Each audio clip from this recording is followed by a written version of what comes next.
चलिए चलिए मेरे प्यारे छात्र, आज का सेशन बहुत ही ज़्यादा खास होने वाले हैं। और आज की इस कंठस्थ वीडियो में हम बात करने वाले हैं बायोलॉजी मॉडल क्वेश्चन बैंक का बात करने वाले हैं, जो 12th वाले के लिए बहुत ही ज़्यादा खास प्रश्न है। तो सभी छात्र एक बार क्या करना है, कमेंट बॉक्स में जय माता सरस्वती जरूर लिखना है, क्योंकि आगे सरस्वती पूजा है और सरस्वती माता से हम निवेदन करते हैं कि सभी मेरे प्यारे छात्र को 300-400 प्लस मार्क आनी चाहिए। तो सभी मेरे प्यारे छात्र दिल थाम के बैठ जाइए। और इस वीडियो में हम टोटल 20 प्रश्न की बात करने वाले हैं, जो आप सभी छात्र को एग्जाम में 4 प्रश्न इसमें से पूछे जाएंगे। तो सभी मेरे प्यारे छात्र दिल और दिमाग एक जगह रखे, ताकि नज़र गड़ाए रखे, ताकि कौन सा प्रश्न आप लोग को एग्जाम में पूछ दे ये कहना बहुत ही कठिन है। तो चलिए मेरे प्यारे छात्र, इसी वीडियो को स्टार्ट करते हुए मैं बताना चाहती हूँ कि जो भी मेरे प्यारे छात्र मेरे इस यूट्यूब चैनल पर नए हैं तो चैनल को लाइक जरूर कर दीजिएगा। अगर पहली बार आए तो चैनल को सब्सक्राइब करके बेल आइकन जरूर दबाइएगा, और वीडियो अच्छा लगता है तो कमेंट करके शेयर जरूर करिएगा। तो चलिए मेरे प्यारे छात्र, इस वीडियो को हम स्टार्ट करते हैं। प्रश्न नंबर 1 में क्या कह रहा है कि हम लोगों में वर्मी फॉर्म अपेंडिक्स कैसा अंग है। मतलब कह रहा है कि हम लोगों में वर्मी फॉर्म अपेंडिक्स कैसा अंग है। तो चलिए हम जानते हैं कि हम लोगों में वर्मी फॉर्म अपेंडिक्स कैसा अंग है। वो अवशोषी अंग है। क्या है? और वर्मी फॉर्म अपेंडिक्स कैसा अंग है, तो अवशोषी अंग है। इसका आंसर क्या होगा? ऑप्शन नंबर बी, अवशोषी अंग। चलिए अगला देखेंगे हम दूसरा में कहता है कि अंतर संकरण से वृद्धि होती है। अंतर संकरण से वृद्धि होती है। सभी छात्र दिखाएंगे कि अंतर संकरण से वृद्धि होती है विषम जातता में। विषम जातता में क्या होती है? अंतर संकरण की वृद्धि होती है। ऑप्शन नंबर बी लगाएंगे हम, अंतर संकरण की वृद्धि होती है विषम जातता में। Option number B. नेक्स्ट की बात करते हैं, तो नेक्स्ट आपका प्रश्न आ जाता है तीसरा नंबर में। और तीसरा नंबर का प्रश्न कह रहा है कि सर्वोत्तम दुधारू नस्ल के पशु कौन है। सबसे ज्यादा सर्वोत्तम जो है ना, दूध धारू नस्ल के पशु कौन है, मतलब कौन से पशु में दूध ज्यादा पाए जाते हैं।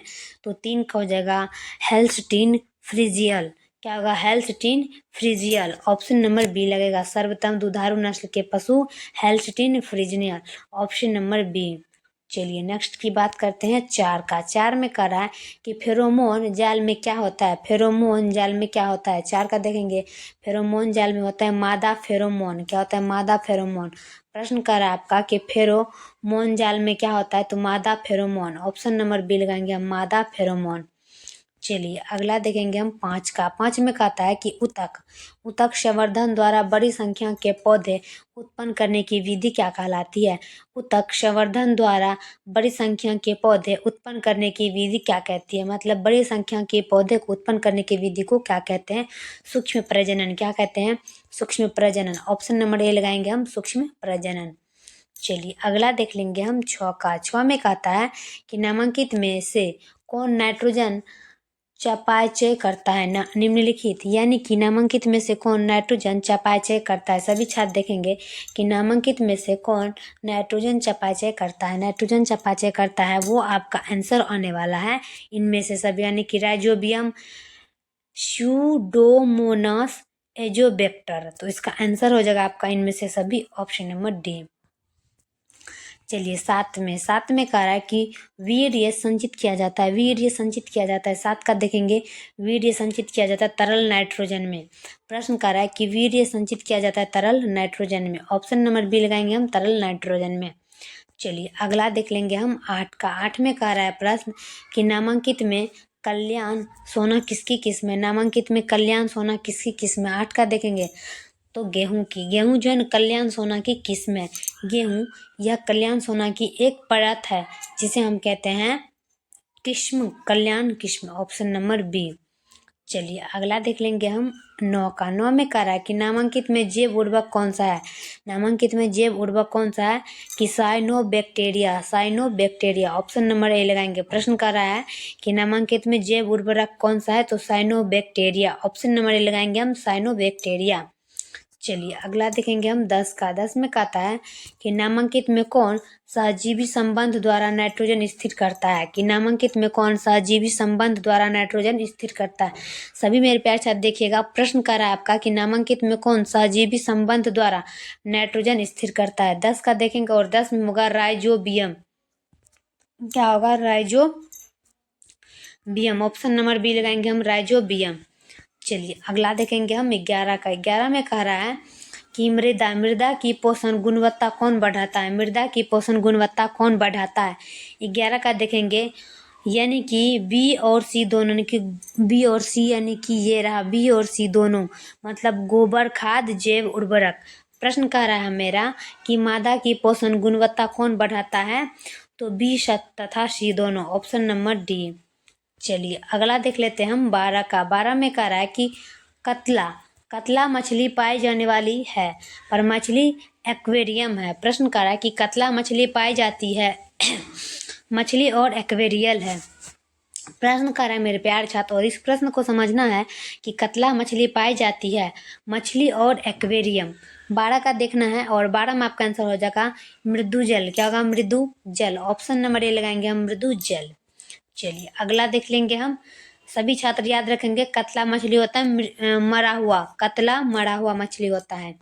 चलिए 13 में देख लेंगे कि मधुमक्खी में श्रमिक मक्खियाँ होती है। मधुमक्खी में श्रमिक मक्खियाँ होती है, तो चलिए हम जानते हैं मधुमक्खी में बांधिया मादा होती है। कौन होती है, बांधिया मादा। प्रश्न कह रहा तेरा कि मधुमक्खी में श्रमिक मक्खियाँ होती है, तो बांधिया मादा होता है। ऑप्शन नंबर डी लगाएंगे हम, बांधिया मादा।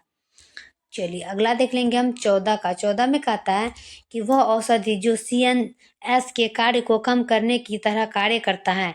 वह औषधि जो CNS के कार्य को कम करने की तरह कार्य करता है।